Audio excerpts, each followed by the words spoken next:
Welcome to the Drive Time Podcast special summer spotlight series highlighting members from the 2023 class of FEMBA. The 2023 class started out in online classes in the middle of the pandemic in 2020 and transitioning to in-person and now graduating.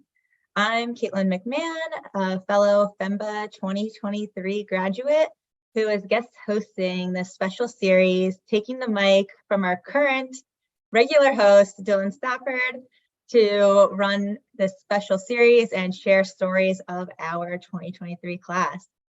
So today, I'd like to introduce our guest, David Palin Jr. of FEMBA 2023, who was nominated by his fellow classmates to share his story on the 2023 Summer Spotlight Series. David is an author, a leader, and an entrepreneur. He has worked across multiple different sectors, wrote a book, worked with a variety of nonprofits, and founded his own company while at Anderson. I'm excited to introduce everyone to David. Welcome, David. Oh, wow. Thank you for that introduction, Caitlin. It's a pleasure to be here. And we've worked together a few times, so we know each other. Amazing. So we're going to start today's session. Let's talk a little bit about your job before Anderson and your journey. Yes. So I'd like to say my 9 to 5, if you will, was an operations supervisor for the Dallas Independent School District. My job was to reach out to people who didn't go to school to become a teacher and see if they would be interested in becoming educators in the district. It was a very fulfilling job. My 5 to 9 was running a boutique creative agency called the Plutocrats Club, or TPC for short. And my focus was just on entrepreneurs and people looking to start off that entrepreneurial journey, whether it be writing their own book or they had a social impact focus. So a lot of people with smaller budgets, but great ideas. And that was also really rewarding as well. Amazing. I love that you had your 9 to 5 and your 5 to 9 job. So in all this busyness that you had a bunch of different jobs. What made you want to pursue FEMBA? Wow, it was 4 specific reasons. And I feel like they're a mixture of just practical as well as just career building. And the first was I wanted to be the best at what I did. I wanted to market at the highest level. And when you look at the marketing industries, I'm sure you know, it's between New York and LA. And I don't love the cold like that. So I was just like, that made it really easy. We're going to LA. But someone from the East Coast, I definitely understand that. I did the same thing. Exactly. So I was just like, okay, LA is the market and I want to learn from the best there. The second was I wanted to learn how to not only have access to capital, but to raise capital. So very early on, it's a very short story, very early in my entrepreneurial journey, we tried to do an Indiegogo. If you're familiar, it's kind of similar to Kickstarter. And if you know anything about me, I hate asking for money. Hate it, absolutely hate it. But this was something someone's like, this is a good idea. And it was a complete failure. I asked everybody, reached out to on Facebook, and not only with the failure of it, but also doing something that I did not like. I knew that this was a skill that as a business owner, it would be one of my main roles to go out and be able to find funding. And I just did not know how to do that. So the third reason was I really wanted to learn how to lead more effectively and work with extremely talented people. So I know way back when LeBron James first went to Miami Heat, he got a lot of slack for that, but he was learning how to win championships. And in my roles, I was oftentimes the youngest person there, least educated as far as the other people there, but looking to lead people with tons of experience, tons of knowledge. And I felt like there were some gaps in my leadership ability. And last but not least, I wanted community. And that's one of the reasons why I really chose Anderson, because I thought about the school across the city will remain nameless. I know you have a special tie there. I might have went there for undergrad, but we won't talk about that here. We'll talk about that here. But I just kept hearing great stories about the alumni base here at UCLA. And when I reached out for one conversation, it turned into another one. And they always had another recommendation for me to go and speak to someone else about how I could be successful. And that was something that was really important for me. So that was one of the reasons. And then last but not least, I know I said 4, but this is going to be a bonus. FEMBA in particularly, because I had to get a job out here. I know there's some people, finances were set a little differently, but I knew that LA was an expensive city even during the pandemic. And for me to make it work, it was going to take a combination of student loans, sweat equity, and just a little couple prayers as well. So that's why the FEMBA route was perfect for me. Definitely. I definitely agree with that for myself as well. The FEMBA route was nice because you're able to really be able to, work, apply the stuff that you're doing to your work too. And yeah, it just worked really well, and definitely echo that shared success that you're saying. I know it's the Anderson hashtag, but it really is true. When you started applying for here, everyone's like, oh, we have someone else you could talk to. Oh, like, you're interested in this? Here's somebody to chat with. Wow. So there's so much to dig through with your background. Your story is incredible. So let's walk everyone through it. Let's start with the beginning. You were born and raised in Dallas, Texas, right? Yes, ma'am. Well, I know another Texan that typically hosts this podcast. So even though I'm stealing the mic from him right now, and he's also the assistant dean of Anderson. So let's bring out Dylan Stafford for this part of the conversation to talk a little bit more about your Dallas journey, how Texas has influenced your career, and how, those influences kind of unfolded in Los Angeles. Oh, yes. You guys, I'm back here grinning. I'm like, my 5 to 9, great stories about the alumni sweat equity. I'm loving this. Okay, this is so much fun. Caitlin, you're doing great. And not only are we Texans, but we're like we're North Texans. That's like yes, he knows. Is that a whole subcategory of Texans? I did not know that.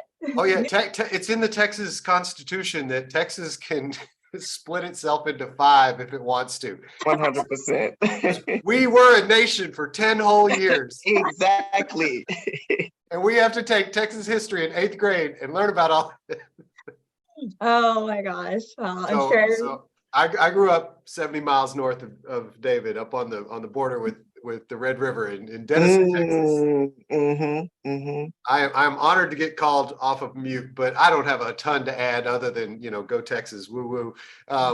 But I think okay, so where'd you go to high school, David? Yes. So I had a very interesting, even high school journey. I went to Bowie High School for the first 2 year, freshman and sophomore year. That's in Arlington. Yeah, I have cousins who went to Bowie. James Bowie High School. It was a great experience. And then my father had the vision. He's just like, we're gonna go to Allen. And I know there was recently a very sad incident that happened there, but that is actually my high school that I went to, was Allen, Texas. Huge school. My parents still live there. But it really prepared me for college. It was some of the most rigorous academic training that I've had. But my time at Allen is where I really kind of decided that I was an international baccalaureate student. I know a lot of people do AP. I did IB there at Allen and played soccer. But that was where I finished out my high school matriculation out in Texas. And then I'll ask one, and then I'll give it back to Caitlin. But so how did? Well, actually 2. I'm sorry. So were you on the high school team? I was on the junior year, but then the scholastic difficulty, I was just like, we have to decide. And I was just always someone that, hey, academics is the most important thing. I'll do kind of club soccer and things on the side. So I went ahead and just went full IB. Well, that's okay. And yeah, the academician is glad you chose, So, all right, so my last question, and I'll give it back to Caitlin. I'll hide myself away. But how did you choose Morehouse? Oh, that's a great question. So being someone that was in predominantly suburban schools, I was recently in my final year at Allen. One of my aunts told me about it. I was not even familiar with what Morehouse was. And for those who aren't, it's a historically Black college and university. They call it HBCU. And I found out that this is the school that Martin Luther King Jr. went to, and so many pillars within, African-American history and society. And I just had one site visit and I fell in love. And one of the things that was really important for me was just finding an identity outside of just being a Black student. So in so many rooms, sometimes you're just like, okay, well, how do I fight unbiased? And like, how do I represent for all Black people in this room? At Morehouse, everyone's Black. It's everyone was that Black, quote unquote, smart kid in the AP class. So you had to find an identity outside of that. And it was incredibly competitive, but I no longer had that weight. I could have friends that look like me and we go to the same lunch table, because that was also sometimes I would have so many different sets of friends. I have my class friends, I have the after school friends, I have the lunch friends, because they were never just the same. And at Morehouse, I had that opportunity to have them all linked up and once again, get that identity as David Pailin, not just David Pailin, the Black guy.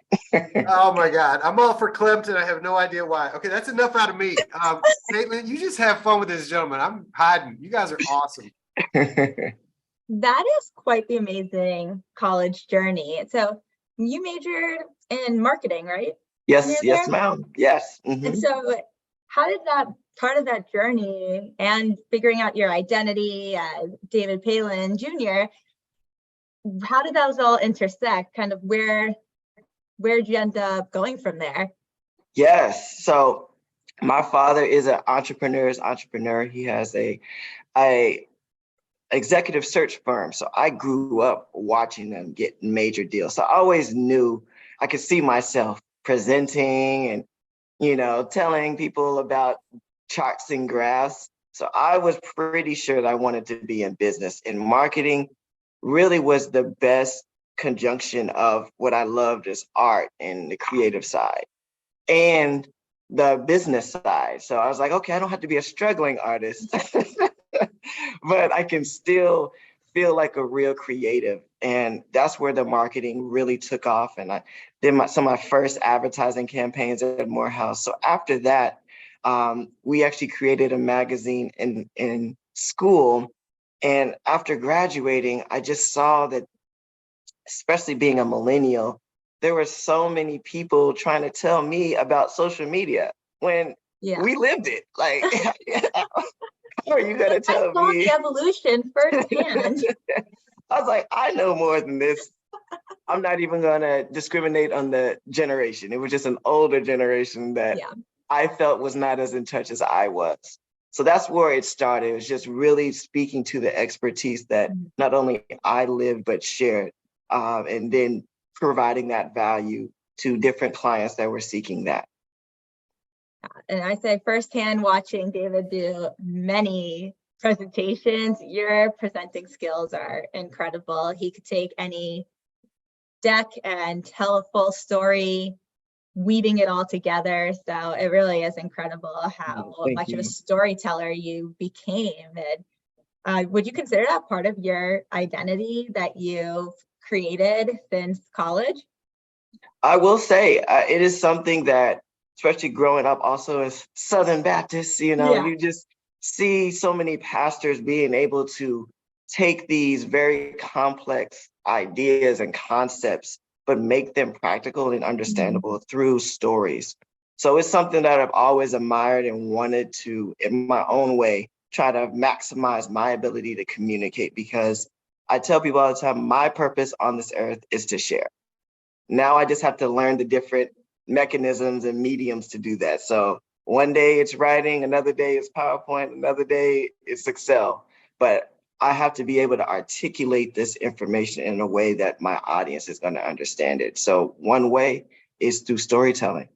Yeah, there are so many mediums nowadays, ways to tell stories, short form, long form, social media. It's incredible, all the different platforms. So following college, where did you start? You've worked across so many different sectors. Do you want to, talk about from your marketing, your operations supervisor, project manager, quality assurance manager, franchise administrator? How did this diverse background come to be? How did you navigate that part of your career? Oh, yes. Thank you for the question. And you'll be surprised how it threaded together. So after graduating from Morehouse, one of my first jobs was at Omnicom Group. So obviously one of the largest advertising agencies in the world. And it was great. I was working with huge clients, but one of the things that sometimes would come up and they would say is just like, hey, don't get stressed out. We're not saving any lives. And I was just like, well, I kind of want to impact lives. I kind of do want to save lives. And, it's just, I really wanted to find a way to market, for causes that it wasn't necessarily a beer commercial, or wasn't certain things in the industry that, as a marketer, hey, it comes with it, high-paying cars. But I really thought, okay, I have a lot of teachers, I have a lot of educators in my family. How can I apply my marketing skill set in the education realm? And it's definitely different as far as technology and systems, but I found I was able to really carve out a niche there.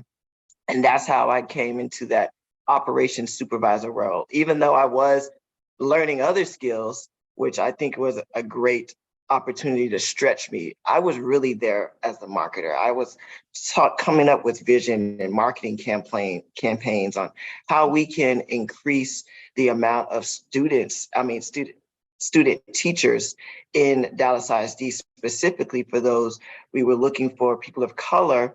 And even it's probably one of the few industries where there were no men. And we were trying to get men there because in the classroom, we saw that was also what students were looking for. So it was a very challenging job, and we had to think of unique ways, because when you think of jobs, usually people aren't thinking about teaching as the number one choice that they want to. So changing that was a marketing assignment that I took very seriously. It's really great to have that diversity with student teachers, because you want to see yourself reflected in those that you admire. A teacher is, when you're younger. I mean, even now, I have professors, I admire all of them. So teachers really do drive so much admiration. You look up to them, and to see, yourself and have more diversity in that the students teacher relationships and student teachers is so impactful. So that's really incredible that you got to work on bringing that initiative to life. Oh, it was ridiculously rewarding. But I will say, once you're in education, they're always just like, okay, so when you're going to get your doctorate, when you're going to get your, there's always that pressure to, go to the next level, especially if you are in leadership. So I was an operations supervisor, and I just had a bachelor's. So I knew that they had invested in me, but there is still an understanding, like, we want you to continue your education. Yeah. So coming to Los Angeles in a pandemic, I actually felt bad because, as a FEMBA, I was missing out on so many of the FEMBA activities, but I still had that internal desire to, where can I impact the city? So coming to AIDS Healthcare Foundation, it was right there with hey, we want to get everyone vaccinated. Like, it's very important to get people vaccinated, and supporting those marketing strategies and getting people vaccinated, in addition to creating awareness around AIDS, where during the pandemic, there was a spike. And it's one of those diseases that, hey, it's not in the headlines anymore, but it's still affecting a lot of people, and there is treatment. So some of that stigma has been, I would say, not completely alleviated, but it is in a better place. But people just need to know to get tested, and knowing there are different medicines available.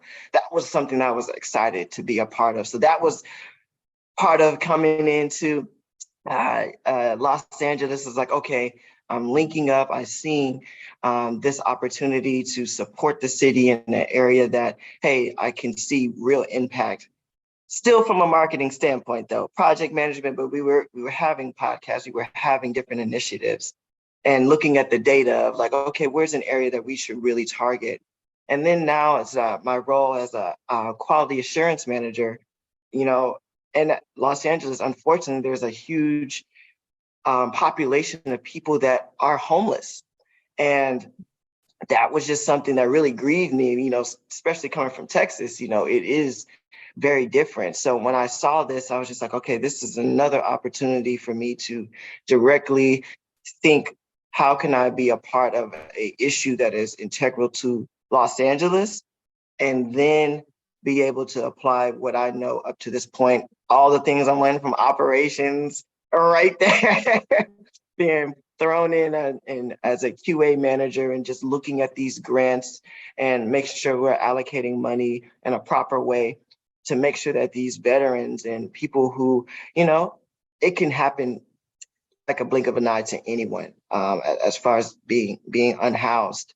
So it's something that I was really excited to be a part of, and still working with them. And now that brings us to UNYKRN. Stop me when I need to go. Keep going. We'll dive in even further as we go through. So it's all just, and UNYKRN is really interesting. I've seen it, and I'm excited for you to tell people about it. Oh yeah, and so kind of continuing that same thread of just like, okay, helping out the city of Los Angeles, but I came to Anderson, and I will admit, like in my undergrad, I was a part of every club, and I felt bad. I was just like, at Anderson, I'm not involved as I usually am. I'm not involved in student government, but I saw that, hey, you know what, as students, oftentimes there's this moments where, hey, you know what, I'm really just focused on this job search, this career. A lot of people are pivoting. A lot of people are betting on themselves, just like myself, in terms of getting those student loans and things like that. So the stakes are high. So when you see these mass layoffs, when you see these hiring freezes, when you're seeing offers being rescinded, and it was just like, you know what could I do? And I remember being at a BCO fair and just thinking and seeing the value of that we're bringing to AMR, SMR, and GAP. And I was just like, what if there was an online platform just for MBA students? We are awesome. I competed in the Social Impact Challenge, and I just remember getting the feedback from Team Prep Me kits. It was earthquake kits that we were working on. And I knew how invaluable our classmates were. And this is an opportunity to scale that. So that's where UNYKRN was birthed. It was just like, I remember it was my girlfriend's birthday, December 5th, 2021. Gotta remember that, by the way. Yeah, it's very important. It is vital. And I came home with the idea of just like, okay, I know there's Fiverr, I know there's TopTal, but what if it was just for MBA students? And that became the idea that we took to EVI, to business plan development, and now we're finishing out BCP with this UNYKRN idea. And it has been an incredible roller coaster ride that I still am excited to see where it goes after my time at Anderson. I'm sorry. Amazing. Well, Tell them Oh, the yeah. acronyms because it's alphabet soup. Oh, EVI, yes. BCBO, Yes, GAP. Yes. let's decode that real fast. Let me break it down for those who've Yeah. not So you want taken me those to classes. say the acronym, and David, you want to say what it is? Yeah. Go ahead. Go. So Oh. EVI is Entrepreneur Venture Initiation. So this is the very first class when you're getting your ideas and trying to see if it's just a crazy kooky idea or if it might have some meat to it.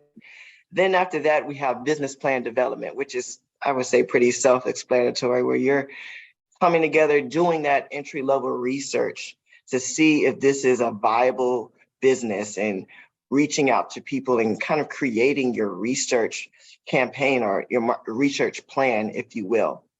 And then last but not least is the business creation program. So now it's going out there, doing more research, but you're talking to VCs. They're putting you through really thinking critical about the operations, the funding, the financing, and what you need to do as a leader to get your business out there and how to evaluate it and evaluate really yourself from other people's eyes. Of course, we all think our businesses are great. We think we're great, but we have gaps, and showing how you can not only leverage the strengths of other people around you, but those resources here at Anderson to help really maximize your business ideas and take it to a place you never even thought was possible. Yeah, BCO is one of the capstone projects that you're able to do, such as some of those other acronyms like GAP and AMR are also other options for the capstone, which takes place of like the thesis that you usually do in your master's. So it's our big project, and you could create your own business, which is amazing. And that's what David, you're able to do. So, with this UNYKRN company, and I'm excited to dive even further into it. So before we do that, let's take a quick step back, because you've had such an amazing journey with all of these different areas. I've noticed it's very cause driven, which is really amazing. Do you think, I was going to ask if there's something that guided you for each of these career moves, and it really seems like things that you're passionate about fueled this, and things that you saw you could help, and you can help people. And so I'd love to hear more about what fueled your desire to go into these causes, to go from one to the other. And is it, when you saw different needs for things? I'd love to explore that more. Definitely. Thank you. It really is, I would say, by faith and just wanting to be of service to help. At the end of the day, we're in the people business. And I know AI is trying to remove people as much as possible. People are difficult. Hey, I totally get it. But for all of my life, even when I was selling lemonade and candy in the bus in middle school, I've always been in the people business and just understood, like, okay, if I can make something easier for people, there's an opportunity for me to get value as well. So it really has just been wherever I'm placed, looking for those opportunities. So in Dallas, hey, I saw that there's a teacher shortage, specifically in those bilingual fields. How can I help? Okay, I'm the son of a recruiter, so let me help find talent. Okay, I'm out here in Los Angeles. I see that, okay, there's issues regarding, AIDS and homelessness. Okay, how can I help and leverage that? And hey, I'm at Anderson. I'm noticing my classmates are looking for opportunities and additional employment. So it's really just being sensitive and being open to, hey, where can I provide value, and where are some things that I can leverage my background, marketing connections, really just trying to put implementation and processes to help towards these gaps that I see. And most importantly, finding people who can help, because that was another major reason for coming back to my why is how can I find people I can work with and lead at the highest level. Like, hey, okay, you can lead some people that you feel like you're smarter than or whatever, but what about people who are much smarter than you? What about people who, my BCP team, everybody has masters already on top of what they're doing right now. Oh, So there's wow. no way I would be able to, hire them right now at this stage or anything. It's truly, they had to believe in this idea because their worth outside of Anderson is immense. Yeah. And I really love how you're talking about, and I felt this in MBA too. I really learned how to make teams and be able to lead people who are, just as hardworking and some of the smartest people I've ever met, where you're all working and trying to be leaders together and how to make that work. And so I felt like that was something huge that through doing an MBA of skill sets, how does that kind of apply to your current roles? Because you've been talking a little bit about that team building and making a team. Oh yeah, it's trust. And I'm actually going to take it back to working with Caitlin because I'll never forget, it was a paper for our operations class. And it was, we just didn't feel great about it.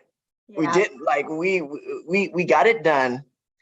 And it was one of those, we were staying up late, finishing it.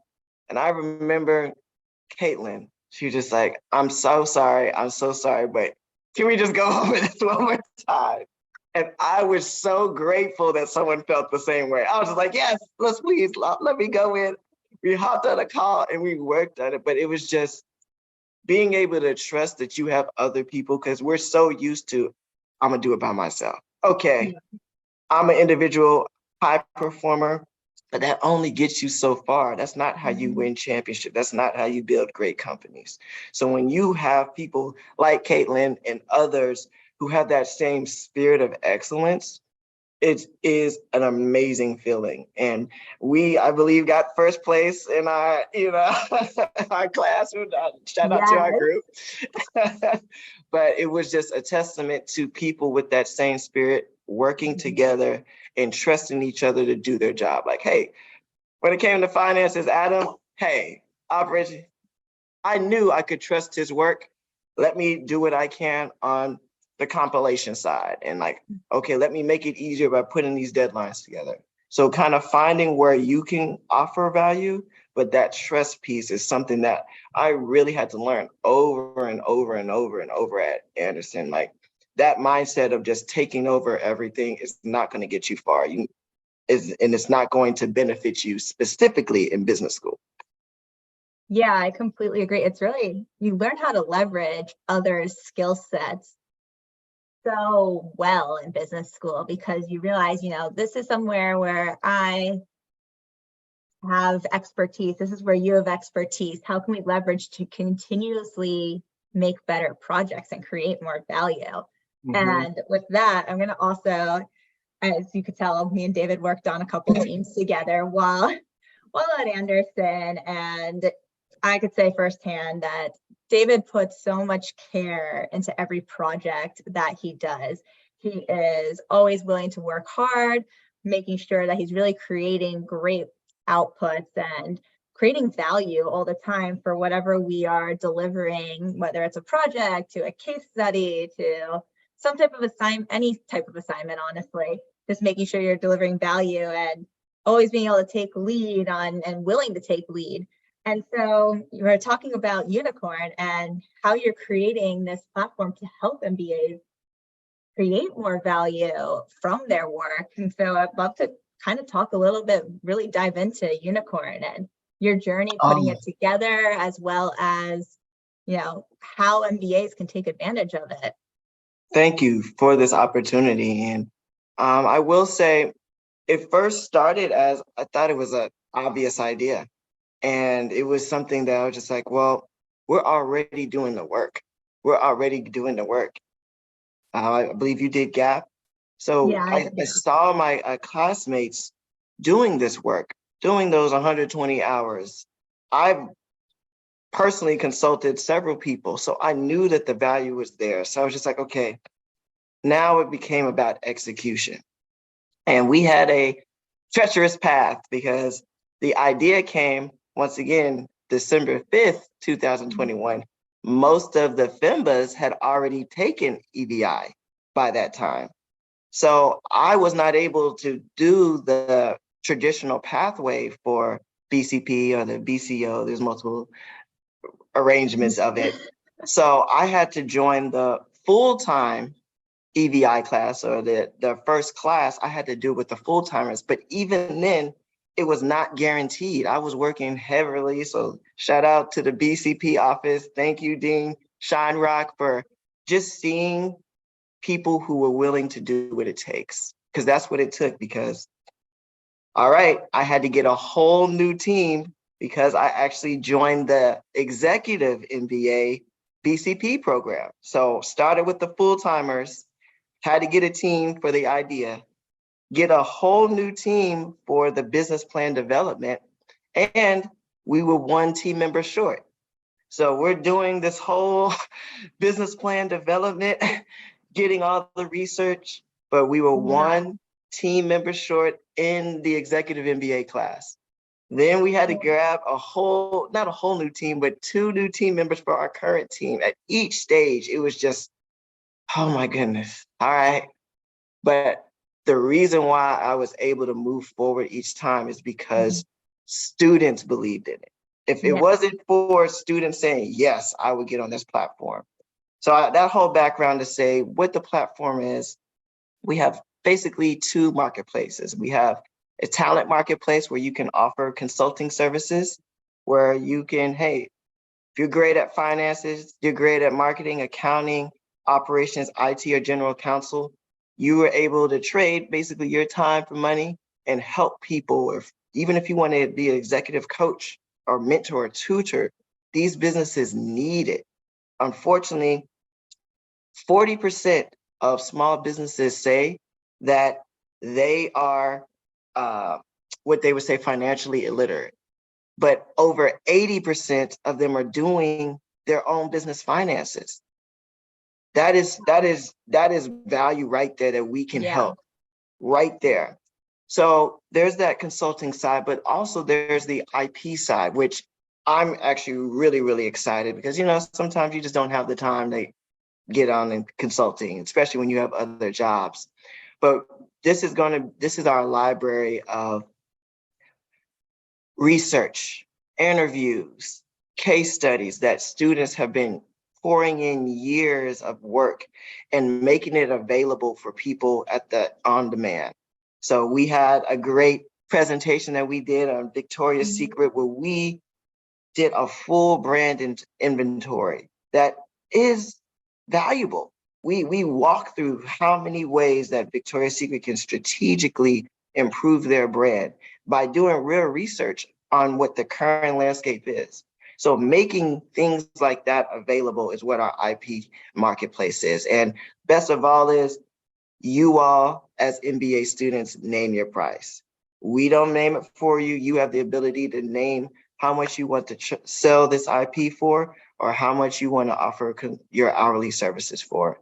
And I truly believe that it is another way to empower you, not to stop with your end goal. We know you can't do this forever unless you really want to, but as someone that has freelanced and worked with small businesses, the one difference between doing that and those large firms is they remember you forever. Some of those connections that I've made in building those small businesses are lifetime connections with endless referrals, because you helped the CEO become successful. You weren't some kind of cog that, hey, you can get let go with thousands of people that they don't even think about. They remember, like, you know what, David and Caitlin, they were there. They gave me this plan that transformed my business. And that is the additional value that I think MBAs can do, by just putting themselves out there. It really is giving people the way to make true impact. And it again reminds me so much of your story, and you're enabling people to do this themselves where they can make real impact to the world, and helping small business owners succeed and really being able to fill gaps, and kind of back to our team building we even talked about, people enabling other companies to build teams how we have learned in our MBA program by leveraging skill sets, and honestly also being humble to know where you need to leverage somebody else, or where you need to learn and level up, skill up, and gain some new skills so that you can complete that project or whatever you're working on. So something I kind of jotted down as you're telling your story, and I'd love to talk about a little more too, is you were talking about how you went to EVI, then you're with the full-time program, then you're with the EMBAs, then you needed to find another person, then you needed to find 2 other people. So this hustle that you had to do, honestly, it reminds me of real, and it is real life making a business at Anderson, but doesn't it remind you of, all these other startup stories of, we tried here and we went to here, and then, so, I feel like between that, and then also you're talking about in your intro that you did try out when you're saying why you pursued FEMBA, you tried out the entrepreneurship path and you failed at first. And so between the hustle and, most startups, have some type of round of, learning from past and everything. I would love to hear your perspective going into here from your first entrepreneurial venture and how those learnings fueled this one. And then also how that hustle to, fill up your team and build that team had impacted the outcome of your experience. And I thank you for that question, because it was a huge learning curve. I was so many times I call old friends and old people I used to work with. I wish I knew what I knew now. And just I wish I had a Matt Gorlick back then, and just because it's so rough when you're Matt Gorlick. Yeah, he's amazing. If you all don't know him, look him up, please. It's just when you're going at it, even with an undergraduate degree, there's just so much you don't know about hiring, about contracts, like working with friends, working with family, and how to structure your business for profits, but also make sure you pay yourself. And it was just such a journey that I'm glad I had that experience going into Anderson, so I could go in with much clearer eyes. It's like, okay, I know what I need. I know what I'm good at. I know what I need work at. But one thing that remains the same is you truly have to believe. You have to believe. Like, if you don't believe, you cannot inspire other people to believe in it.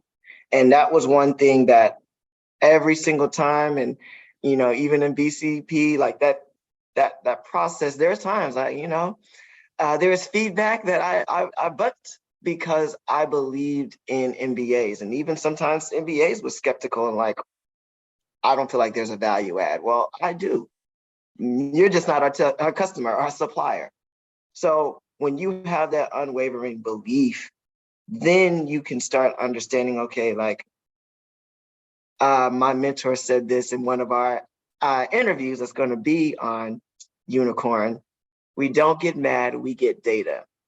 So now, instead of that objection or reason why they say no hurting you, it's like, okay, thank you. I know you're not going to be a customer, but I have one more thing to think about. Like, I have another way that I'll be more strategic, or okay, now I see this is what is the perception of my brand right now. I need to do some leveling up to make sure, or shoring up in this area that is credible, or they're not understanding it. So you really, the objections after a while, they're just like, you don't want them.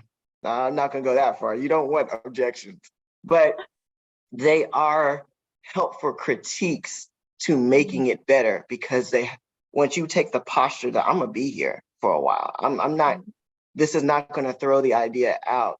this just means that I need to take more time to figure out what are the things that are going to make it work. So as far as the team, there was a lot of it. Like there was one instance when forming the FEMBA team, because that's the other thing. I'm a FEMBA trying to recruit FEMBAs. Now, just like us, we have our tribe. We've collected, we've been here for a while. So I'm trying to essentially poach people from their class that they've been working with. They've already built that. So it was extremely difficult. So at the last minute, we had one person that joined our team who was just like, oh, actually, I'm gonna go with some of these other guys. And I was just like, we have 3 weeks before this program's supposed to start. We're already understaffed. Like, once again, thank you for being Scheinrock. We're just like, there's no way we can do this with just 3 people. 4, we can maybe get by. But it was just things like that. But the people who did come aboard, they believed in the work. They were saying, you know what? Okay, we'll do a couple more interviews than everyone else, because this is a good idea and we can see the impact that it will help students. So even if all of them aren't moving forward for the next point, they thought it was a worthwhile project for the business capstone. So the last thing I would leave it with is just also understanding everyone else's why. Me, as a founder, my why is very different than even some of the why of my teammates. Yeah, definitely. Caitlin, you know how many superheroes, I call them superheroes because these are FEMBA or executive MBA moms that are working, superhuman. school, and mother. I was just like, there's no way. I couldn't do it. No, I don't know how they do it. I am in awe of our classmates. You go into this program and you just like look around and you're like, wow, every single person here is incredible. They have incredible stories. They make incredible impacts every day. They have families, jobs, school. Oh my gosh, yes. You know, creating great outputs too in school. And you could just walk around being like, oh my God, you all take my breath away. Oh yeah. So understanding that why is different. Like the one FEMBA on my team, she is a superhero. She is one of those people I'm talking about with 2 children, one during this program. And it was just like, okay, yeah, I could try to be a steamroller. You need to be at this meeting every single time, but she has a newborn. So you have to, you know what I'm saying? You have to be able to sit down with yourself and understand, like, yeah, I'm go hard, go unicorn, but other people have other priorities that should be ahead of unicorn. It's family over business and friendship over business as well. So that is another piece of, like, during that struggle, you couldn't take it personally when people were doing the best decision for them. There were situations where we had teammates we were talking to for international reasons. They had to make sure that they hit these deadlines for graduation. They couldn't be up in the air, waiting to hear back and how things panned out. Like, they needed a clear path because their visa depended on it. So once again, those objections, when you know the why, when you understand, like, hey, people are going through real life. This is still post-pandemic. What is my role? Is it to give up? No, but it is to be understanding and meet people where they are so that I can get this vision through. Yeah, I feel like it's such a powerful business lesson in general and leadership. And, you are a natural leader. I've seen it firsthand, and I would describe you as a leader. And so I feel like that just shows your leadership skill sets, that you're able to take this, what everyone has going on and be able to figure out, ways to continue to move forward and create this vision and this product that you all believe in. But it really is. I love what you said about their why, because it is true, especially in a startup. mentality, belief in a project is almost to find that group of people that really believe it's worth going through those challenges. And Yeah. you see it a lot when people are creating startups of, people going in and out, but you really end up with that crew that believes it because you need that power to fuel it. And I love the tease that we got for the UNYKRN video with your mentors. So we'll all be on the lookout for Oh, yes. Oh, yeah. Dr. Carter, he's a quote machine. I'm just like, oh my goodness. That was a great quote, we get data. I love that. Don't get mad. We get data. It's perfect. I mean, it's so true. Whenever failure is going to happen, we're all going to, experience rejection at some point in our lives. And it really just makes you stronger, honestly, at the end of the day. For getting that, you get that data set. I mean, get a bad grade at class, you bring it back to school, get a bad grade, you figure out something new. I remember me and you worked on a project. I think we had a team, and it was a paper that this time it was, we struggled a little bit to figure out what the story was. Yeah. You learn so many lessons from that of like how to take people's opinions and create, their strengths and everything, and create a team that could, really decide and bring about great outputs. But you really get the data from going through those experiences where, we couldn't settle on an idea at the beginning of how we wanted to do this. There's so much debate. And so like, how do we, put in those skill sets to be able to come to those decisions? And I think you do get the data set from that experience to be like, okay, we need to do this, and this next. And our group was so much better once we went through that debate. It was.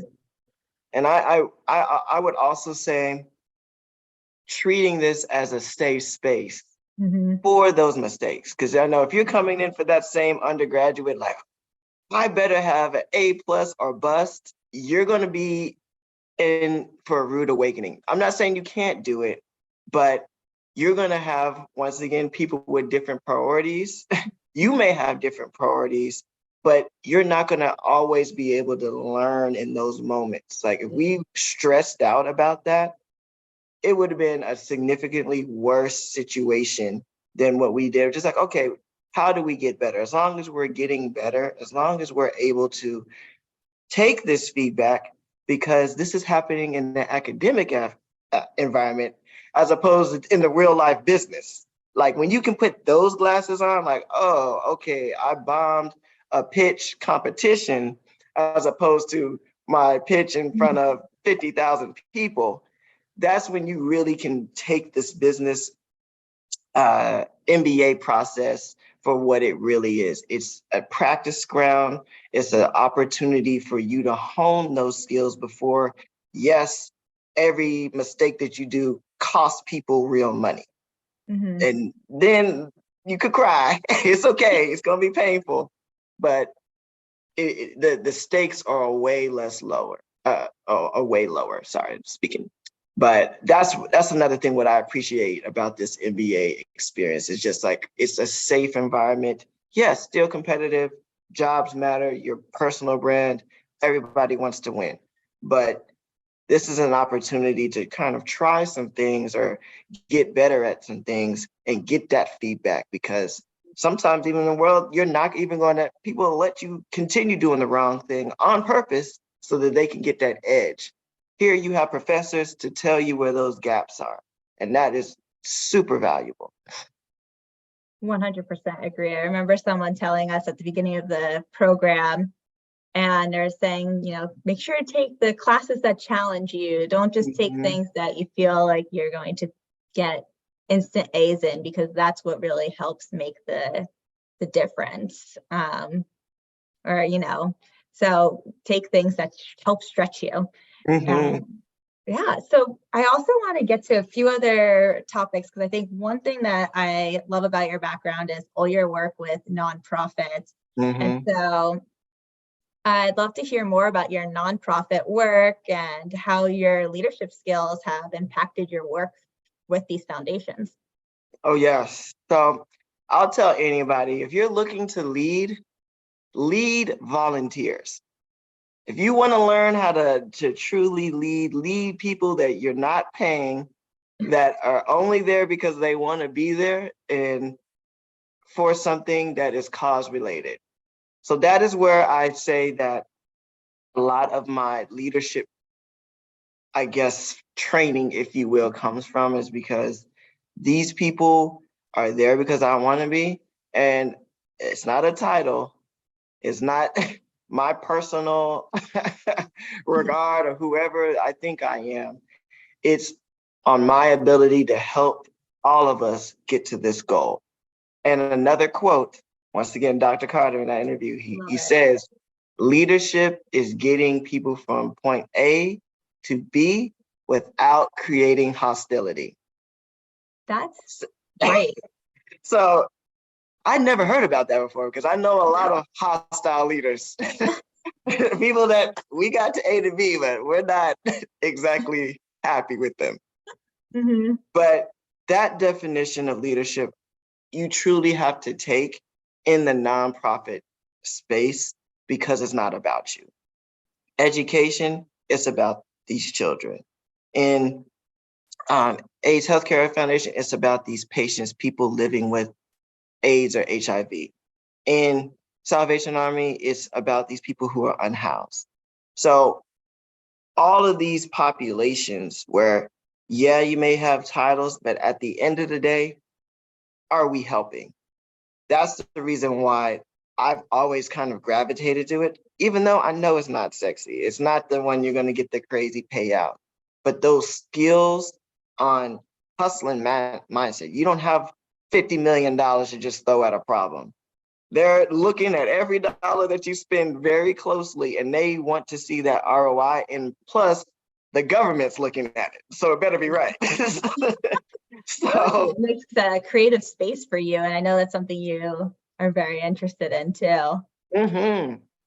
So there's oversight, there's accountability, but there's opportunity. If you want to make something your own, if you want to be innovative, you have so much bandwidth to do it there, because sometimes people find like, oh, I don't like all these rules, but within the rules, there's ways that you can create new moves. And especially for that, they're always looking for young talent and young people who are on the same mission, but willing to sit down and teach. I know that there's a thing with ageism, and that's why I didn't want to throw that out. My number one customers with my creative agency were the Generation Xers and baby boomers, because they desire to have these innovations, but you do need to have patience. You do need to follow up. They're from that old guard where you do have to show some consistency. You may have to, meet them in person a couple of times, not just Zoom everything. But that there is a desire for them to be more efficient. And when you show that, hey, you're somebody that's willing to buy in and be patient to help, all types of opportunities open. So for those who are interested in that social impact side, I would say don't be turned off about, like I said, the lack of money and things like that. Or like I said, it's not always the most sexy field. It is so rewarding when you see the faces, those people in real life, grateful and in a better place. Sometimes they may not be grateful. Sometimes you may deal with someone, especially if they're dealing with drugs or things like that, they may not be grateful for it. But when you see that they have better outcomes, that you can always hang your hat and, wake up in the morning and be like, you know what? I feel really fulfilled by the work that I do. You made a difference in someone's life. That's really special to be able to have that in part of the work that you do. And you did a social impact challenge, you said, at Anderson, right? Yeah. You want to talk a little bit about that? Yes. So we were supporting Team Prep Me Kits. We did not win, but it was a great learning opportunity. And that's another reason why I love marketing, because you just get a chance to just hop in someone else's level of expertise. I'm from Texas. Never have I ever had an earthquake kit. Never have I Yeah. ever experienced an earthquake until I came here. So I didn't even know that this product existed. I didn't even know that there was a demand for it, but it was solving a real problem and issue and helping these two female entrepreneurs with this brave idea and creating value in this space. And the team that we worked with, I just signed up. I didn't know them before this, but it was just an opportunity to once again create value, give them, hey, this is what we're seeing from this landscape. These are different things from an objective standpoint. But now that we know you, here, you can even know we didn't, like I said, we didn't win the competition. They still were able to take all of the information we gave them to further their business. So for those, once again, if you haven't done the Impact Challenge or things like that, it's just a great opportunity. It's a win-win situation. Either you win money or all those things, but you still win in helping a business go to another level of insight with the data that you bring and the assessment with your team. Amazing. I had never participated in the Social Impact Challenge, but it sounds, I've always heard about it and it always sounded so interesting. There's so many different things to take advantage of at Anderson, and I love the social impact track. It really has a lot of different areas I feel like to explore too. So something we haven't touched upon in your career journey is your book that you wrote. You authored Dearmillenial. Let's talk about it. Yes. So as millennials, we're now the largest workforce, but it's so funny how a lot of the same questions and things that they had for Generation Z, they were saying about us. Oh, we're lazy. Oh, we want to be CEO like the first day after being hired. And it was just, I felt we were very misunderstood. But at the same time, we have big dreams. We have peers that are also millennials that are billionaires. Like, we're really those first generation to be able, and I like to say, we have receipts to our biographies. Like back in the day, they would write up on Wikipedia what we were like when growing up. Millennials are the first generation. No, you can go to my first Facebook status and see exactly how I was like. I might want to delete that. So being able to go and talk about our issues and how we transverse this, world, this digital age, the first ones to really have to come to grips with it, I will say Generation Z and Alpha, that's all they know. We remember a world, before razor phones and things like that. But now that they are such a part of our lives, we're in a unique space where we're now leaders. We're coming up with new concepts, but there's still so much of this comparison. Like, this person over there has gotten that. So there's just so many things that I think our unique story can be relatable to other generations. But at the same time, we are still, I would say, the I can generation. We believe we have big dreams. We really think that we can change the world, and we can. But sometimes when it doesn't happen immediately, there's a little bit of discouragement that happens. And that definitely happened to me. There was depression in there and all different types of things, relationship things. So it was really just an opportunity to encourage my fellow millennials in areas and topics that I felt mattered to us. We care about social issues. We care about if a company is doing good. I think that was another thing that we really brought to the table as far as like, Mom and Dad, I know you worked at such and such place for 30 years, but I don't want to do that. I want to do something I love. I maybe want to travel and do these other things. I want a real work-life balance. So I wrote one portion of 3 books. So the first portion was like finding your identity, developing that self-image and finding yourself. The one I'm writing now is about this life, leveling up, hitting your stride, and then the one I looked to write is, the memoirs. Like when you're in your faded years before you lose your memory, here's some gems like Dr. Carter, hopefully be able to give some insights on, how to live a successful life. So that's kind of the future of it. And the last thing I'll say about it is the digital version is out right now. That's what I published, but I've been working so diligently on the physical book. So the physical book is going to be in true millennial fashion. It's going to be an augmented reality book.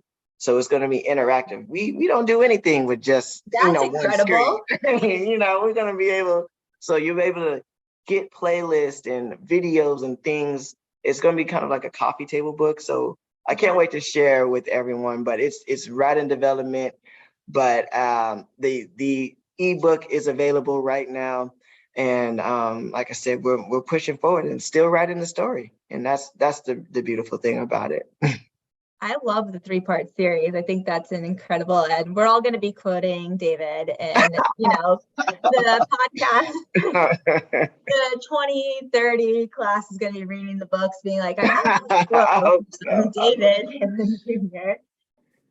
And I will say one thing, the funny thing is, like, even though it's positioned as me, so much of it is telling other people's stories. And I'll tell one quick story in the book. So I was in Dallas, and this is when I didn't have a car at the time. I was sitting at the bus stop, and I just saw this man, like people were coming up to him. He had this big box of pizza. People were just walking up to him, taking slices out of this pizza box and walking away. And then I saw, I was watching this happen. And he didn't look like a man of means. He looked kind of a little disheveled, but he had this big pizza box. And then someone just walked up and took a big drink out of his soda. He had like a 2-liter soda bottle. And after they literally ate all of the food, took his drink, he came up to me and he was just like, I'm homeless and I don't know when I'm going to get my next meal. And then he said, literally looked me in my eyes and he said, if this is what I can do and I'm homeless, just imagine what you can do. Wow. And then walked away. And I'm just like sitting on the bench. So it was just like moments like that where you're just like, I gotta do something. Like that is so powerful. Oh I just had this man that literally did not know what his next meal was, give his next meal away to people he felt needed it more. So that's so touching. Those are some of the type of experiences and just things that I can just say, like, I'm saying that I know our classmates are amazing. Just imagine what you can do. When we just try, you don't have to go feed 1 million people, but there's one person that that your life is going to impact. Yeah, and think every day when you go about your everyday activities, how can you make this place, this earth, everybody you come in contact with a little bit better? And there's so many, from big gestures to small gestures that just make it a better place to live. That is really such a powerful story. I'm just a little shocked right now. Amazing. I was there. I was like, what just happened? Well, imagine what you can do. And we can all, it kind of reminds you, we can all continue to do better. We should all continue to strive to do more and do better. Well, that kind of leads me, as we're talking about quotes, your favorite quote. So this is also something, I just read this from your bio and thought it was so powerful. You have to fall in love with the process of becoming great to achieve true greatness. And so I love how this quote really just speaks to so many different things of, and so many parts of your story that we went over for how you found your team and that everyone's why, going back to everyone's why to be able to create a team and falling in love with, your whole process of your journey. And so I would love to hear how this quote guides you for your whole journey. And on the other side, how can this help current and future FEMBA students if they keep this quote in mind, as we talked about before, these superhumans who are navigating work, school, family, and they really want to do this program. They want to get their MBA. But the process is hard sometimes when you're juggling a bunch of things and you're excited to do it. But how can, this quote help guide you through everything? Oh, yes. I love that quote too, because once again, we're MBAs, we're competitive, we're high achievers. We know what it's like to win, and we know what it's like to lose, and we don't like losing, most of us, especially if we're here at Anderson. We're not losers. And it can be very difficult when you're around such high achievers and not win.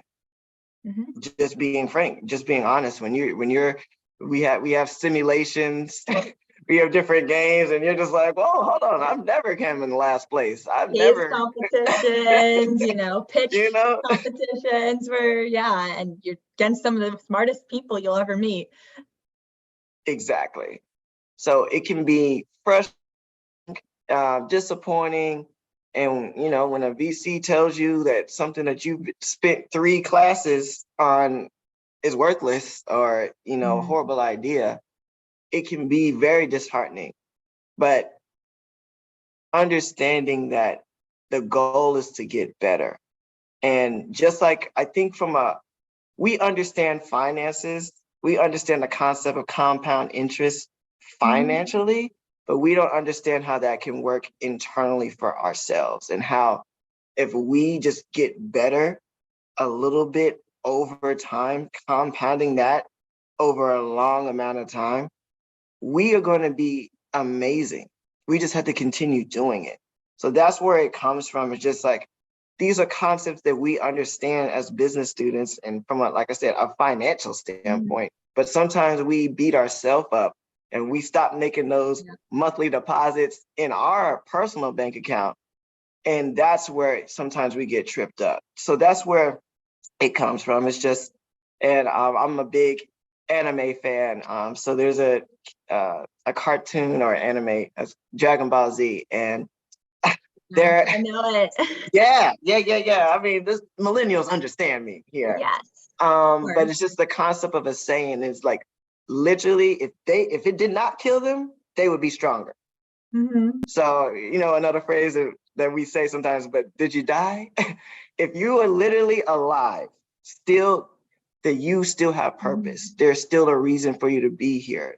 Whatever you went through, whatever is going on, you're still alive, literally. So there's an opportunity for you to grow from it and move forward. Not saying that the consequences may not be bad, but you can still grow and be better. So that saying mentality is something, especially me and my little brother and sister, we used to think we were Black sayings, basically. And really embodying that there's opportunity for us to still get better. So once you kind of, like I said, compound interest for yourself, I think that's where you really understand, like, okay, all right, we're not going to make the same mistake twice, but this is my first time making it. Like, hey, I'm going to get better. I'm going to learn from this. And being comfortable with that and like, really, no. Okay, all right. Fool me once. Never again. Right. We just keep getting stronger. Right. We make a compound interest of life equation. Right. Once again, I'm gonna have to talk to Adam. I had like, I'll get the conceptual down, but the actual equation. Well, let's jump into our Andertakes section of the podcast. Are you ready? Awesome. I'm ready. All right, let's do it. Best class at Anderson. Oh, BCP. And that's kind of cheating because there's really 3 classes, but that business creation program, I haven't seen anything like it. Incredible. Seriously, creating your own business with the UCLA resources to ask people questions, your advisors, and that's incredible. Incredible. Okay, ready? Next one. Mhm. Best memory from FEMBA. And we were here for Oh, 3 okay. years, so this might be All a little right. hard. My best memory, and this is also a shared memory with Caitlin, and it actually kind of points, I don't know if you all can see this picture behind me. We have this thing, the FEMBA's throw is the Anderween Halloween party, and it was so much fun. But it was also one of the first opportunities for me to host. I'm a very sociable person. I love throwing parties. So I got a chance to invite my classmates over to my place. And I have kind of a tradition that I have like a bunch of canvases.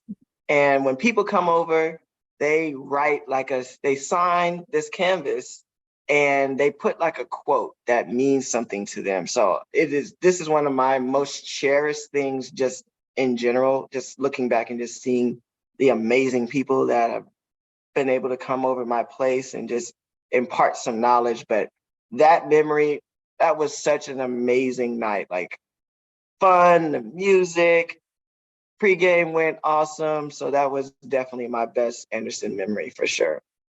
That was, one of my favorite Anderson memories too. So I guess I'm a little biased to say that's a great memory. But David was an amazing host. We all went over there before Anderween. Anderween is also, for anyone doesn't know, David explains the Halloween party, but it is really epic. I mean, they do. Yeah. Oh my gosh. The student council goes all out. It's fun. It's anyone coming into 2076 class, just get ready. October, you'll have a lot of fun. Okay, favorite professor. Favorite professor is also professor that Caitlin and I had is Professor Aimee Rossi. What I love about her, number one, she knows what she's talking about. Incredible expert. But she's one of those professors that not only challenges you to take a position, but she takes a position. And I think it takes courage, especially in this super PC world that we live in. And hey, you definitely watch what you say. But she takes bold stances about business and things that matter and challenges you to do the same. And I appreciate that. And the last but not least is that she is just a wealth of information and willing to help. There's so many times where I asked for maybe 1 or 2 things and she gave me 10. And I was just like grateful, like, oh, some people are stingy with their knowledge. Some people it takes a lot of follow up to get something that that you really need. So she's very well off. If you've got a chance to visit her place, it's incredible. But she truly understands, like, as an educator, somebody that has this wealth of information, we don't even sometimes know what we don't know. And she goes out of her way to give you those tools. So definitely my favorite at Anderson. She's amazing. She teaches the brand management class and advanced brand management as well. She's a wonderful professor. I completely echo everything you said. She was great. And I do love that she helps spark debate. She helps bring a perspective to the cases we're doing or the, different types of brands that we see all the time. So you're always interacting with brands. You really are. And there's always something new. And every week we go to class, there's like some thing that some brand did that we get to discuss that you wouldn't have thought you were going to discuss, because there's always something new. And she's very relevant, like, she's pulling up stuff that's happening right now. You're not going to get 30-year-old brands. Like she's having you look at brands that are in trouble right now. What would you do? And I appreciate it. Yeah, she definitely encourages you to make sure you're thinking, what can you do? You're being creative the whole time, practically during the class. You're thinking all the assignments are really about being creative and thinking, what would you do if you were managing this brand? Incredible class, agreed. Most memorable case study? Oh, I would say the Coca-Cola one, Coca-Cola and Pepsi. And it was honestly the first time I saw the strategy of like being okay with number 2. Like, hey, maybe there's some collaboration going here. They're not they don't dislike each other as much as we think so. Now, obviously, I would still want to be the Coca-Cola in the relationship, but that case really opened my eyes about like, hey, there's enough pie for everybody. Yeah. And that was one of those ones where I had never seen that concept before. I really thought it was just price war, you know, all or nothing. And it does not need to be that way. Amazing. I really like that case too. It was a good one. And we did that in our strategy class, right? Leads me into best core year memory, since that was also in core. Best core memory, and it was literally that first class in person. I know Caitlin will align with me on that or feel the same way. It was horrible being remote. Like I was seriously having doubts about being in Anderson if we were going to continue being on Zoom. That's not what I paid for. That's not what I came from Texas for. I really wanted to see my classmates, and that first class strategy and not operations, and it was, no, I think it was operations. That was operations. Yeah. Yeah. I remember sitting in the front row next to Harry and Cassine, and it was, okay, I'm finally a business school student. Like I finally felt like it. The classroom dynamics, you got Kevin Chung and Kelvin, you know, adding their feedback. It was just, that's what I always looked forward to. And that first time that we were all together as classmates and we had to jump through the hoops. I remember, once again, I'm coming from Texas, not everybody was taking the COVID shot. I was like, you know what, shoot me up. I'll do whatever it takes to get in that classroom. And it was worth it. It was a different experience. So that was the best core memory for me. That first class was incredible. Seeing everyone not in their Zoom box like we are in right now. You're like, wait, you're real. It was an incredible first day. And we were both in the Saturday section. In 4 years, you're required to take, I think it's 8 classes total at the beginning before you start your electives. And so you take your data and decision, strategy, finance, accounting.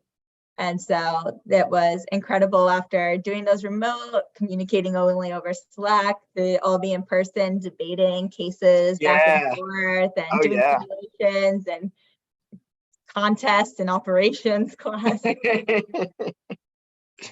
really was incredible.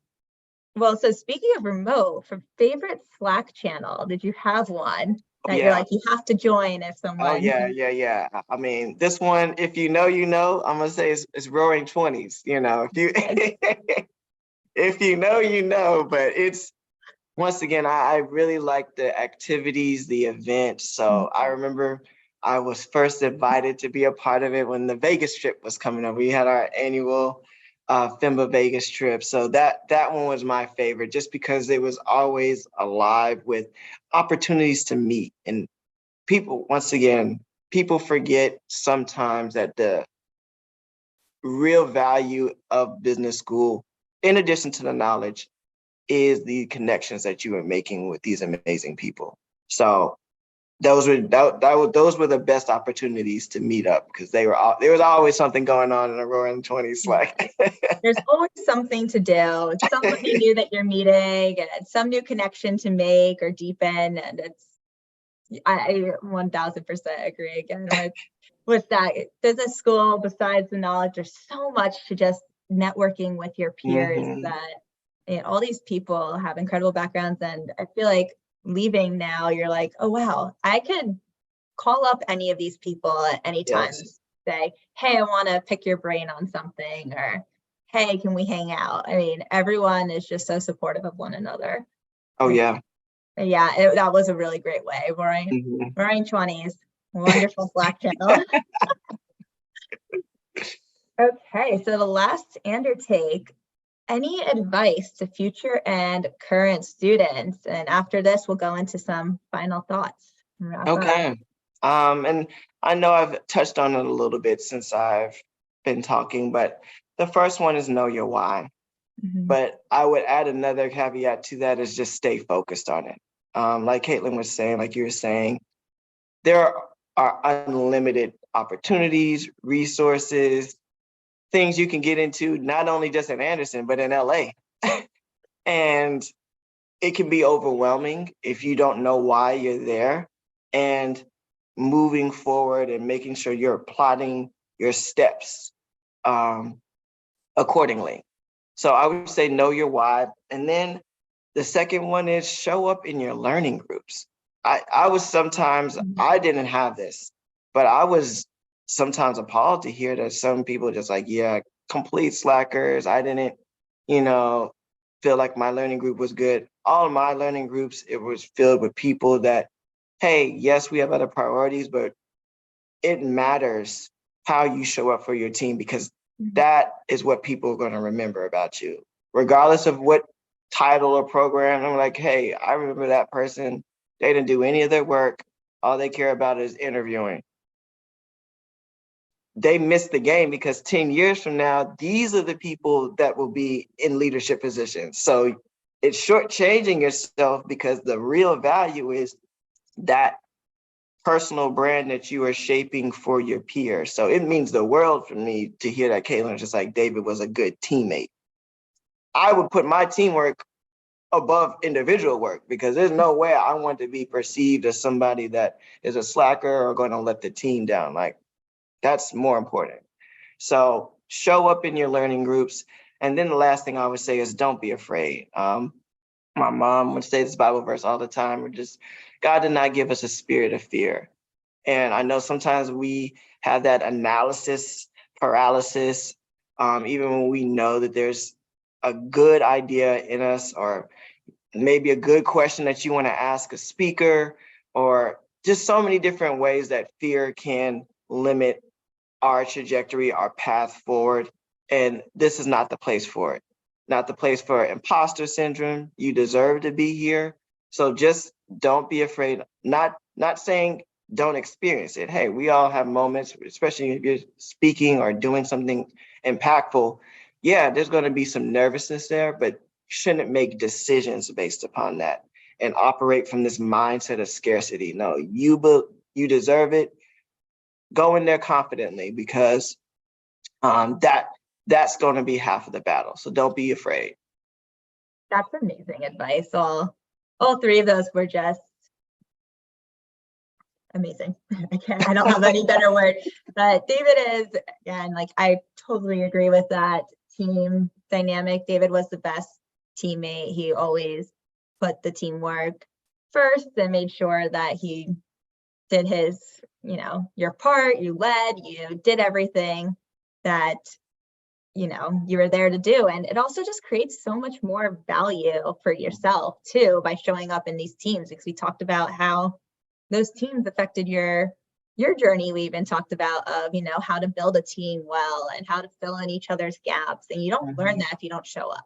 You don't come to the table trying to be a good team member. And I'm lucky that I didn't have that situation where my teams are all amazing, probably except for David on my team, but it is really important to show up for your team, your teammates, and it's the best way for you to learn. I mean, that's why we do teamwork so much at Anderson and in MBA schools, because it's so fundamental to business and your career, but it is also what people will remember you for. You're right. I know Caitlin is so nice right now giving me accolades, but you want to talk about the best teammate. Like, I'm telling you, like, ready to show up, but also, there's a thing called the meeting before the meetings and the meeting after. Caitlin is showing up for both. She is proofreading. She is thorough. She will think about it. And if it's not right, it's not right. And like I said, that spirit of excellence, everybody has a different threshold of it.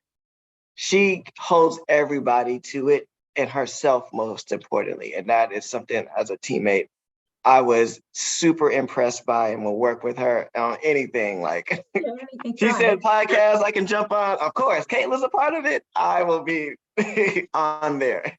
Well, I'm just happy we got to tell your story because you have, everything you've done and your whole story and how, you're cause driven, your why, how, you found the purpose behind everything that has been part of your journey is just incredible. And I feel like it's so inspiring to everybody who's going to listen to realize they should be passionate about what you do, make a difference, help others, be your best self, always keep learning and trying to improve and, take in any challenges and be able to learn from it. So I feel like your journey is just such an inspiration for anyone trying to find their identity, follow their passions, being able to start their own businesses and being a self-starter and being able to just take on the world and follow, make an impact.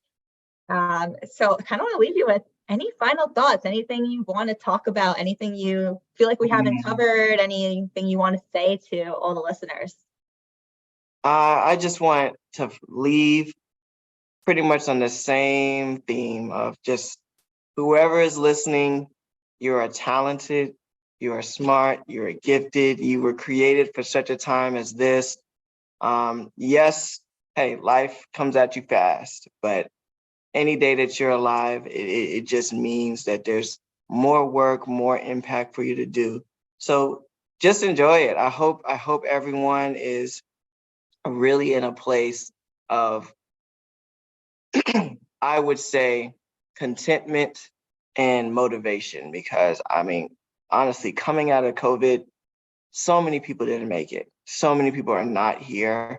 So it is a testament to your resiliency, your purpose, your inner why that you're here today. So I'm just excited for all of the different stories. I can't wait to listen to those other guests that are coming on this podcast. And I just want to thank Caitlin, I want to thank Dylan, and I want to thank Anderson. Like, this was an amazing experience. I'm one of those loyal people. Like, I will be shouting Anderson from the mountaintops, but it's from a place of authenticity, because it has done a lot for me in my career and personal development. So if you're wondering what school, just give us a try. Everybody has a school that, is best for them. But for me, I couldn't imagine myself in any other location for my business school. Masters are in business administration.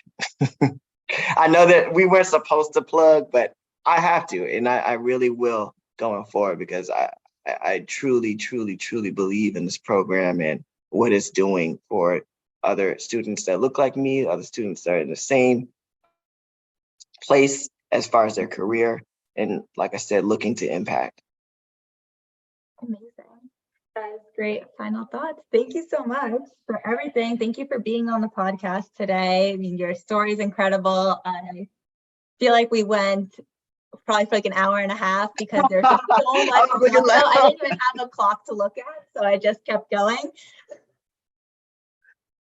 How long were we? It's 4 p.m. I'm so sorry if you had somewhere else to be.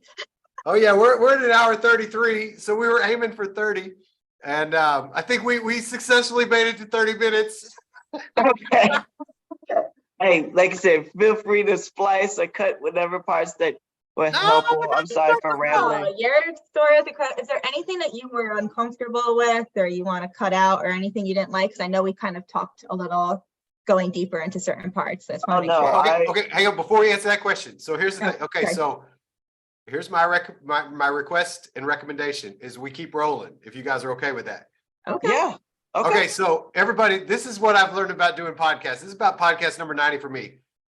Oh my God, I took 10 pages of notes. The top one is blank, but this is 10 pages of notes with timestamps. I got blue ink on my hand. I know I'm old school. I got paper. I'm generation God knows what.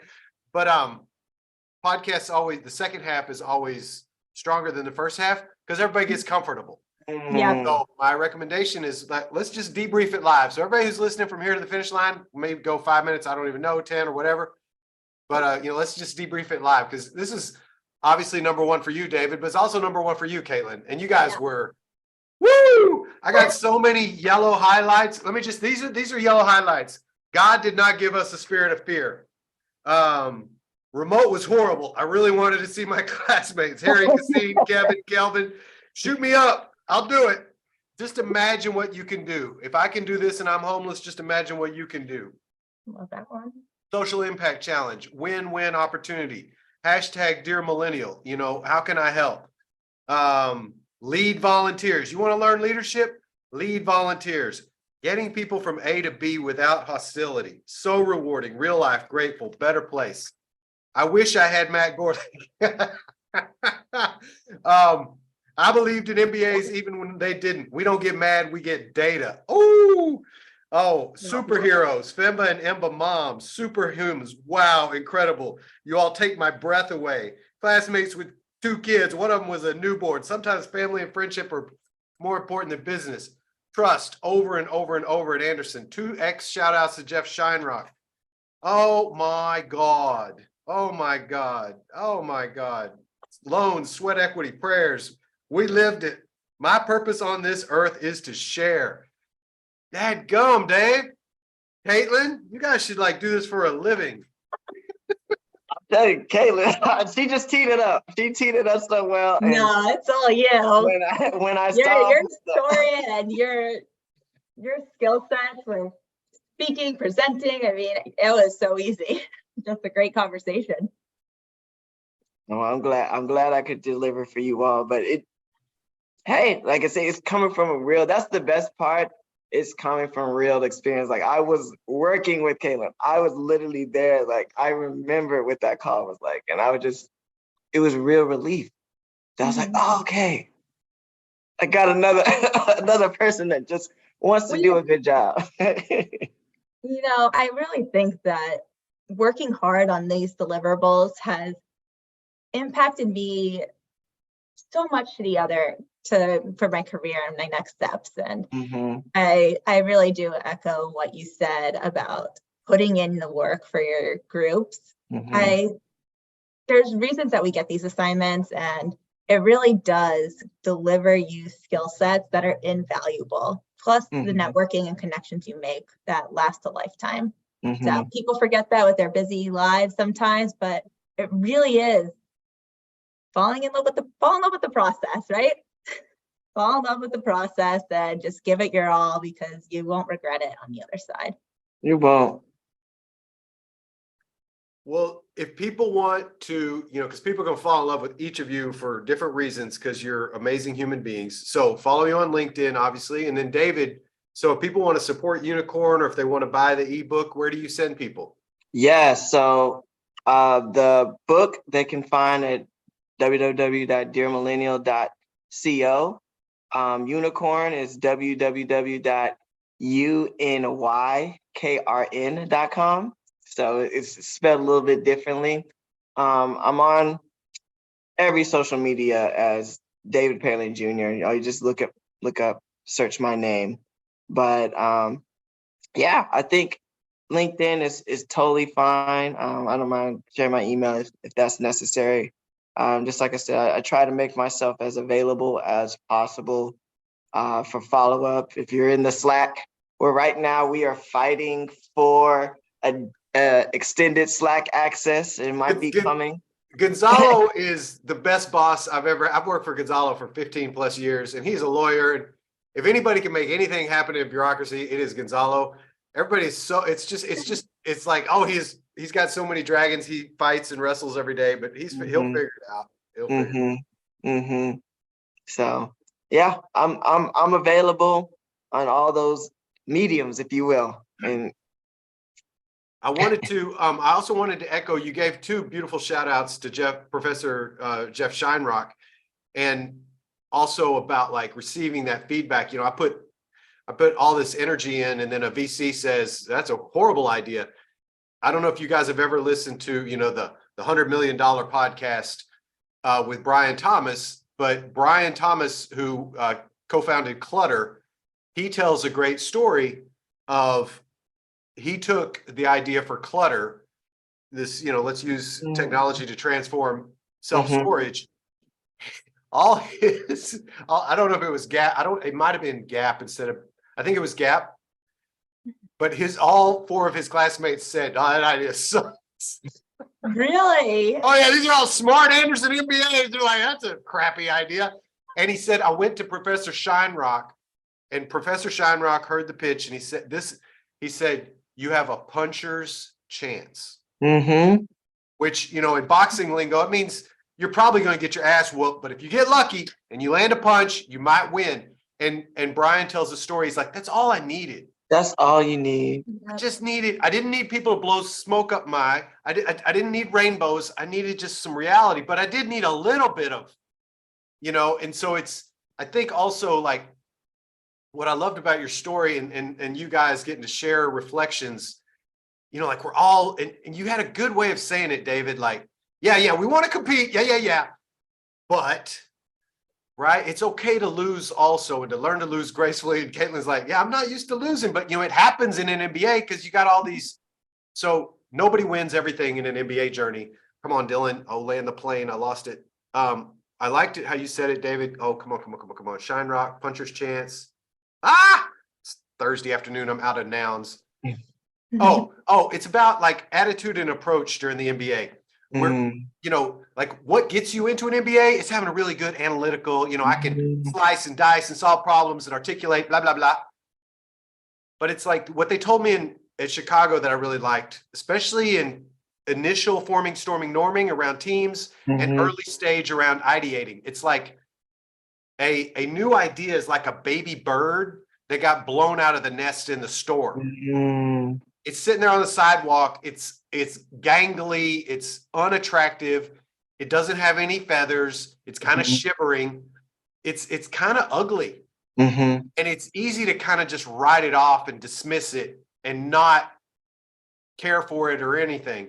But that, if you could put it back in the nest, give it a little more food, give it a few more weeks, like, oh, then the feathers come on and then it, and I really love that. Like, I think it's like sometimes you have to turn your MBA off with the interpersonal stuff and realize, like, and you guys articulated numerous examples of, people are on different, there's so many modalities.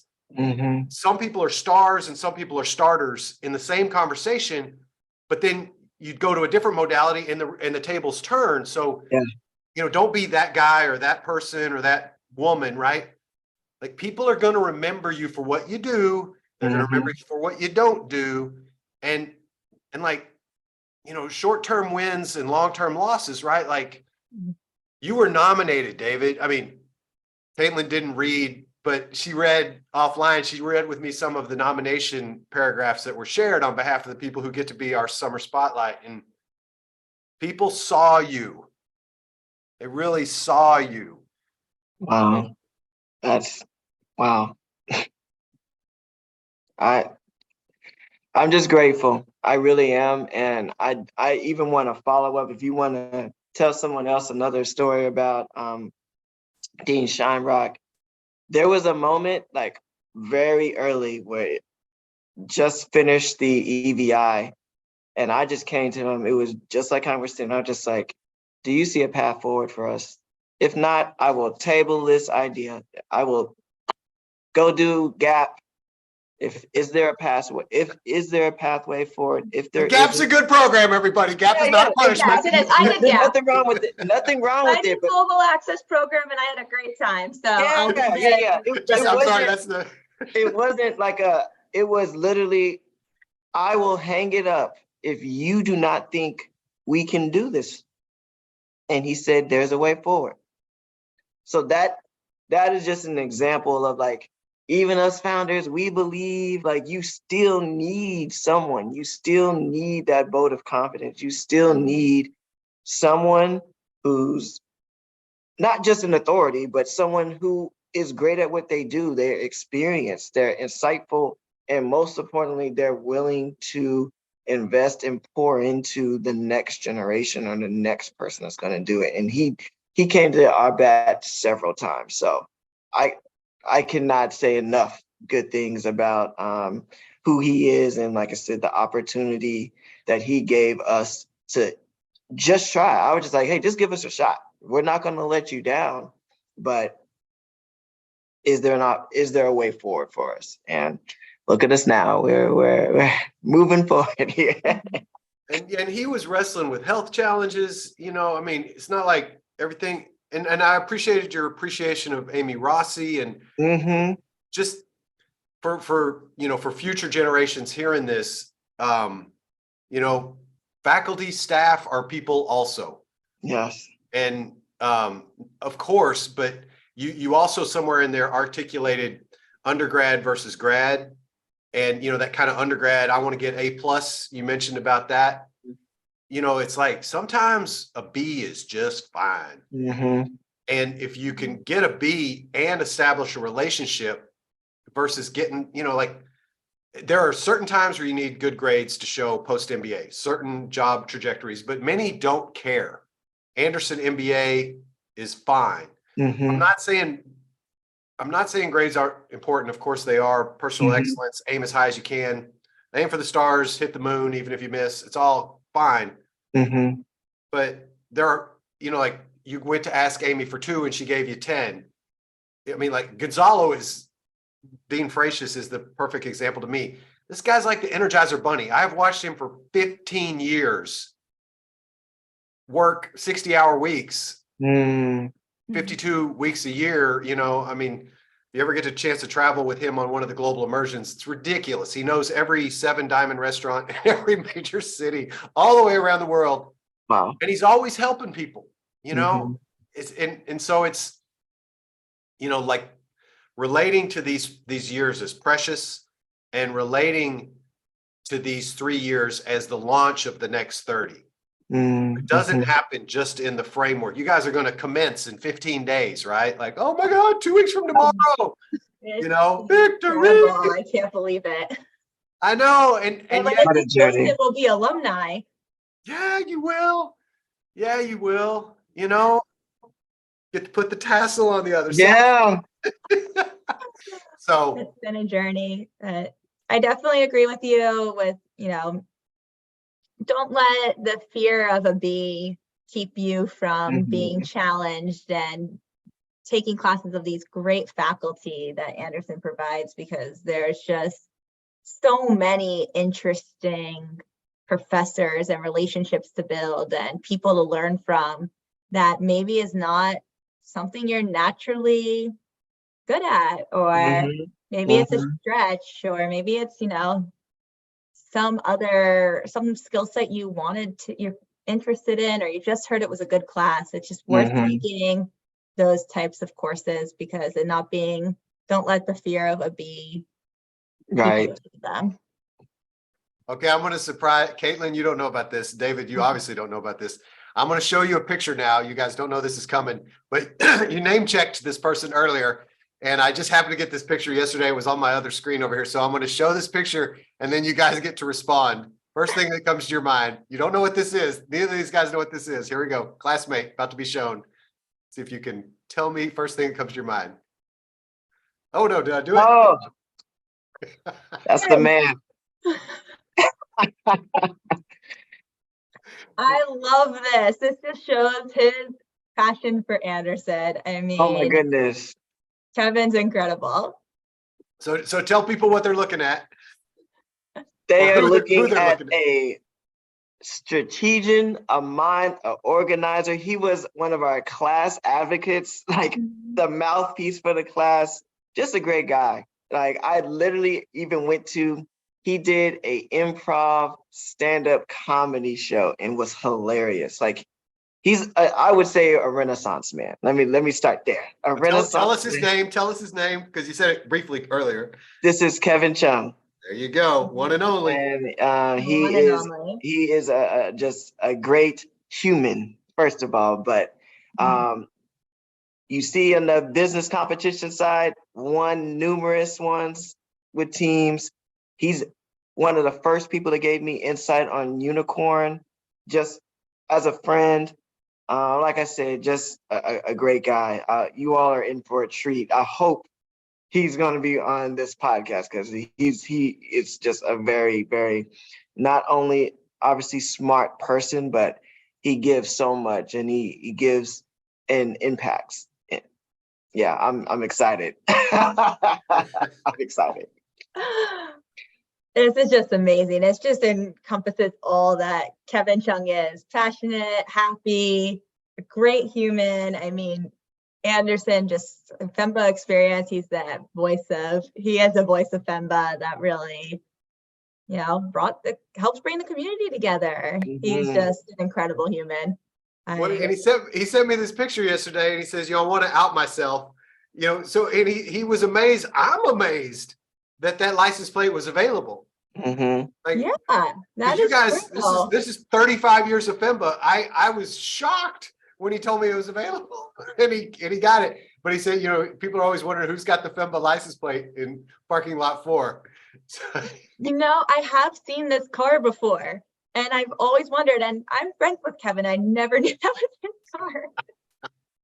Now we know. Now we know, we're outing him right here. Oh, that's so cool. and he's, I believe, I don't want to misquote, I think he's double brewing because it's got the little UCLA hashtag, and he goes back to like a Daily Bruin article back in 2015 where that came out. So I know, Caitlin, that might not work for you because of your undergrad. Yeah. And David, you might got Morehouse going, I don't know. But for those of you who would like, you can actually get a UCLA with a Bruin when you personalize your license plate also. So Little cool. known fact. Apparently, So and it goes cool. to the proceeds, they benefit some, he told me in the email, I have to go look it up, some undergrad scholarship type deal. So it's actually kind of a cool thing. So Incredible. Oh yeah. You're in for a treat. That is like I said, a great guy, and just so much information. Like you're going to get good insight. 100%. Was also in our learning group. Oh, was he really? He was. Oh wow, small world. Okay. I'm telling you. I'm seeing some intentionality happen here. Well, now he actually, okay, anyway. All right. Lots of people. We can't interview everybody, but we're gonna do our best. So, all right. Well, why don't we we'll call it a wrap. Hope everybody enjoyed the bonus 10 or 15 minutes. Caitlin, we may need to adjust our timeline for the other guests.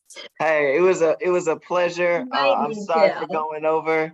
No, never be sorry.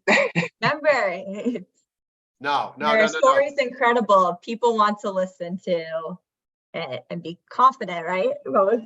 Hey, we got to be confident. People want to hear from you. They want to hear your story. Well, I'm happy to share. Thank you all for the opportunity. I hope you all have a great rest of the day and weekend. It's Thursday, right?